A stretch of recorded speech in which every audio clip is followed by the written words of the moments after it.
Saudara-saudari yang terkasih, pada kesempatan ini saya akan menjelaskan tentang bagaimana atau mengapa Yesus disebut sebagai Tuhan. Namun kita memahami dulu apa arti kata Tuhan itu sendiri. Kata Tuhan dalam bahasa Yunani, Kyrios, yang berarti pemilik, majikan, tuan, dan penguasa yang memiliki kuasa dan hak, dan juga dikenakan pada para raja atau raja-raja, dan tidak memiliki arti religius. Kata Tuhan ini memiliki atau mempunyai makna religius dikenakan pada para dewa atau dewa-dewi yang mempunyai kuasa dan hak atas hidup manusia. Saudara-saudari yang terkasih, orang Kristen meyakini Yesus adalah Tuhan. Artinya bahwa Yesus bisa disebut sebagai Tuhan atau Tuhan. Dalam bahasa Aram yang artinya Maranatha. Dalam perjanjian lama, sebutan Tuhan digunakan untuk menyebut Allah. Orang Israel sendiri menggunakan kata Adonai untuk menyebut Yahweh, mengganti Yahweh dengan Adonai. Kata Adonai ini digunakan untuk mengungkapkan diri Allah yang memiliki bangsa Israel, yang mempunyai hak atas bangsa Israel, dan juga menguasai, punya kuasa atas langit dan bumi. Kalau kita mau melihat teks di dalam Mazmur 114 ayat 7, dalam Yesaya bab 1 ayat 24 dan Yesaya 3 ayat 1. Dalam kitab suci perjanjian baru, kata Tuhan dikenakan pada Yesus sebagai gelar kebangkitan. Ini kita harus ingat baik-baik. Kata Tuhan dikenakan pada Yesus sebagai gelar kebangkitan. Paulus cukup konsekuen untuk menggunakan gelar ini. Tuhan pertama digunakan untuk Dia yang dibangkitkan, atau Dia yang mulia dan ditinggikan karena kebangkitan. Dalam Filipi bab 2 ayat 9 sampai 11, Yesus yang menderita dan wafat di salib ini telah bangkit dan ditinggikan oleh Allah menjadi Tuhan.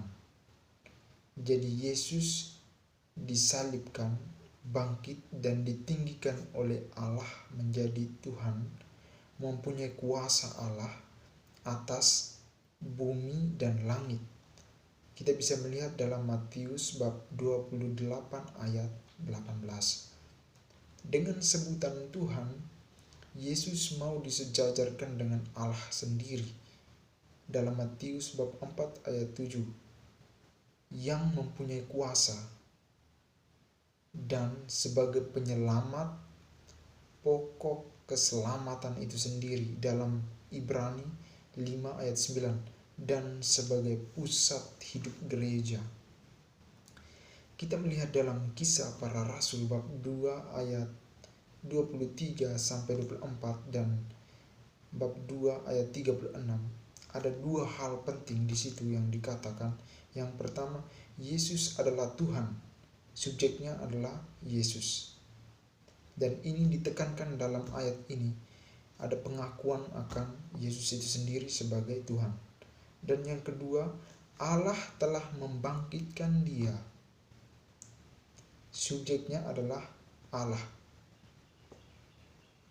Dua hal ini kelihatan bahwa rumusannya itu berbeda, tetapi isinya sama sebenarnya. Dengan membangkitkan Yesus, Allah membuat Yesus menjadi Tuhan. tindakan Allah yang menyelamatkan itu disebut soteriologi. Jadi bukan orang Kristen atau orang Katolik atau orang yang percaya Kristus itu yang menuhankan Yesus, tetapi Allah sendiri yang membuat Yesus itu menjadi Tuhan. Allah yang menyelamatkan itu disebut soteriologi, sedangkan yang lain yang disebut kyriologi, di mana Yesus disebut sebagai Tuhan.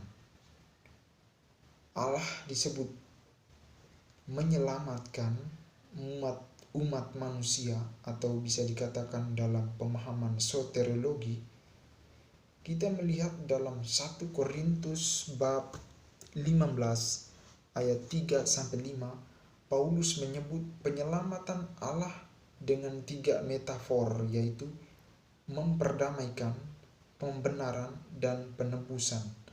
Dalam Paulus berbicarain dalam konteks orang-orang yang hidup sebagai budak. Jadi Yesus itu dikatakan sebagai tebusan itu sendiri yang dibayar habis oleh Allah itu sendiri. Itu dalam pemahaman soteriologi. Sedangkan dalam kyriologi, dalam surat Paulus dalam Filipus bab 2 ayat 5-11, segala lidah mengaku Yesus Kristus adalah Tuhan bagi kemuliaan Allah Bapa.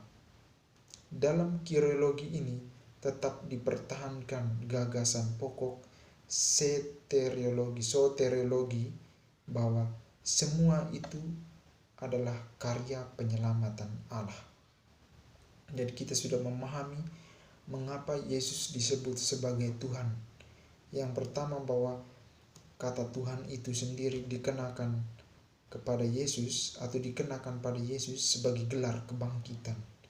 Karena Yesus itu melaksanakan kehendak Allah sebagai penyelamat dalam karya penyelamatan Allah. Dan kita mengingat Paulus mengatakan tadi, Tuhan pertama-tama dikenakan pada Dia yang dibangkitkan, yang mulia dan ditinggikan. Sehingga sekarang kita sudah memahami bahwa kata Tuhan itu sendiri digunakan untuk menyebut bahwa Yesus adalah Tuhan dalam hubungan dengan kebangkitan dalam karya keselamatan Allah yang menyelamatkan kita. Demikian, terima kasih.